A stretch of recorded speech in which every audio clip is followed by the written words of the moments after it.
During a change, the most important thing is how are people responding?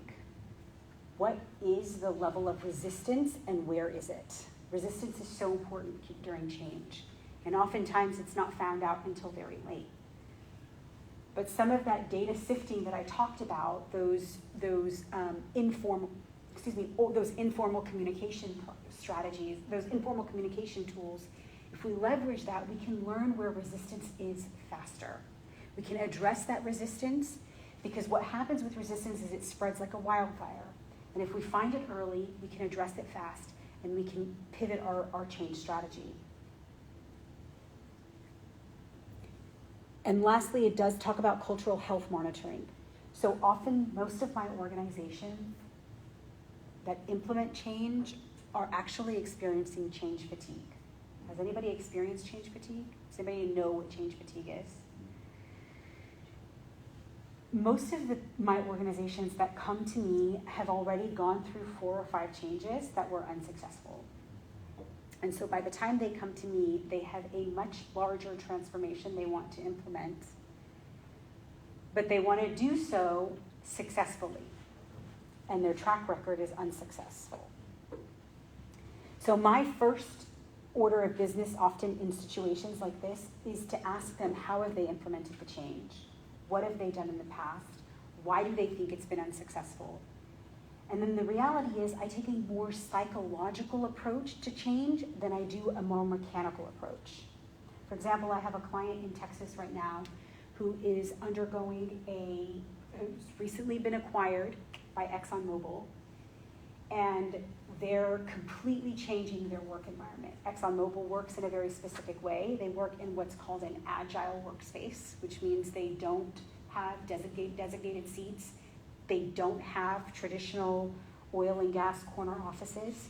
They're all out in the open. People decide where they want to work that day. It's kind of a bring your own device to work and plop where you want to plop. This oil company that they recently acquired in the middle of nowhere, Texas, is traditional. They are still functioning in 1915. They have large corner offices, huge mahogany walls, and very tall cubicle walls that reach the ceiling. And the organization has asked me to come help them manage the change to going from traditional office space to now an agile workplace. So we want to take people who are in desktop computers to laptops. And then the question I asked them was, well, how did you announce the acquisition of ExxonMobil? Oh, we just sent an email.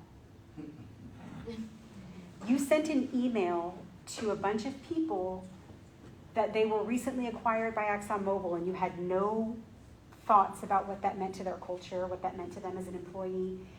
We all know when an acquisition happens, potentially you're going to lose people, right? You're going to get rid of duplicative roles. The CEO of Pioneer is not now going to be the CEO of ExxonMobil. So what does that mean?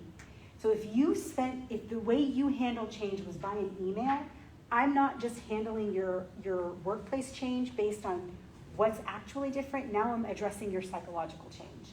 I have to address your people's trust issues with you, and I need to make sure that they learn how to trust you again.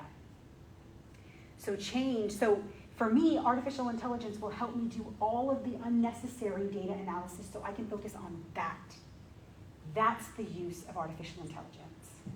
Making sure that artificial intelligence does the mundane so I can focus on the human. So a quick recap. We can make enhanced decision making because we'll have real-time data. We'll be able to pivot our change strategy in the midst of our change strategy. We'll have much better success rate in our change. Imagine if our success rate went just from 30 to 35, how much money our organizations would save. Organizations spend billions of dollars on change. And when you're spending billions of dollars to a 70% unsuccessful rate, we want to change that. And our employees will be better engaged during that change. We'll be able to hear from them in real time so that we can make sure they aren't disconnecting from the change, but rather staying connected.